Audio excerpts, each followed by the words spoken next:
17 साल की नेहा, जिसकी उम्र लगभग 17 साल थी और वो पास के ही पढ़ाई करती थी, स्कूल में रोज़ाना की तरह जाती थी।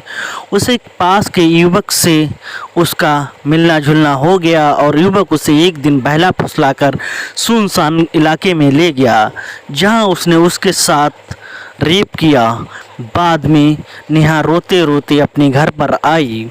जब रोते रोते घर पे आई और माँ रोने लगी, माँ के सामने रोने लगी। माँ ने कहा, बेटी हम गरीब हैं तो क्या हुआ, मैं इंसाफ दिलाऊंगा, मैं थाने में जाऊंगी। मैं आपको अब पूरा मामला बताता हूँ, पूरी घटना ये कहाँ की है। ये पूरी घटना हमारे उत्तर प्रदेश जनपद के कन्नौज ज़िले की है, जहाँ कन्नौज की कोतवाली की है। आपको बताते चलें कि एक जो लड़की थी उसके साथ रेप हुआ था। उसकी माँ उस अपनी बेटी को लेकर एसपी 26 अगस्त को एसपी ऑफिस में पहुंचती है।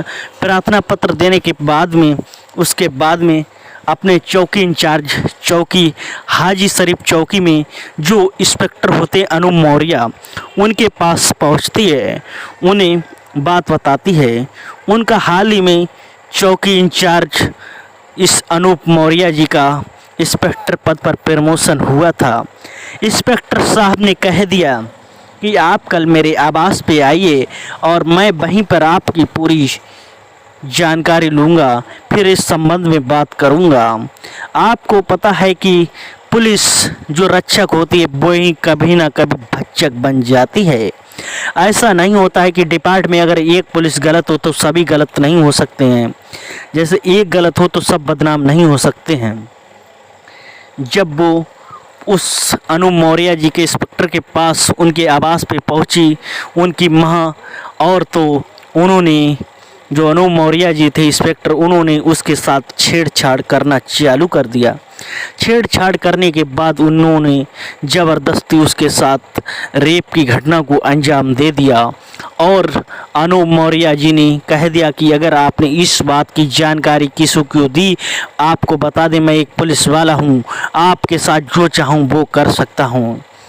वो महिला रोती हुई घर पे आई, बेटी भी रो गई और तुरंत वो एसपी ऑफिस में पहुंचती है।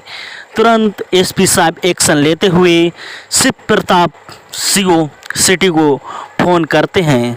तुरंत 24 घंटे का वक्त देते हैं और तुरंत सीओ सिटी शिव प्रताप जी अनूप मौर्य जी को बुलाते हैं, पूरी जानकारी घटना लेते हैं। तुरंत उन्हें सस्पेंड कर दिया जाता है और जेल भेज दिया जाता है।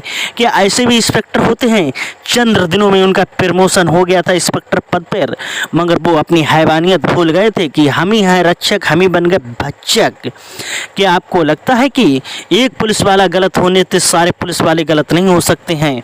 क्योंकि वो अपनी ईमानदारी से काम कर सकते हैं, करते हैं और करते रहेंगे। क्योंकि जब आप सोते हो तो रात में वो ड्यूटी देते हैं, गली गली में घूमते हैं। आप ऐसी हमारा उद्देश्य किसी की भावनाओं को ठेस पहुंचाने का नहीं है। जहां भी रहो जागरूक रहो, सतर्क रहो, क्राइम से बचो। जय हिंद, वंदे मातरम।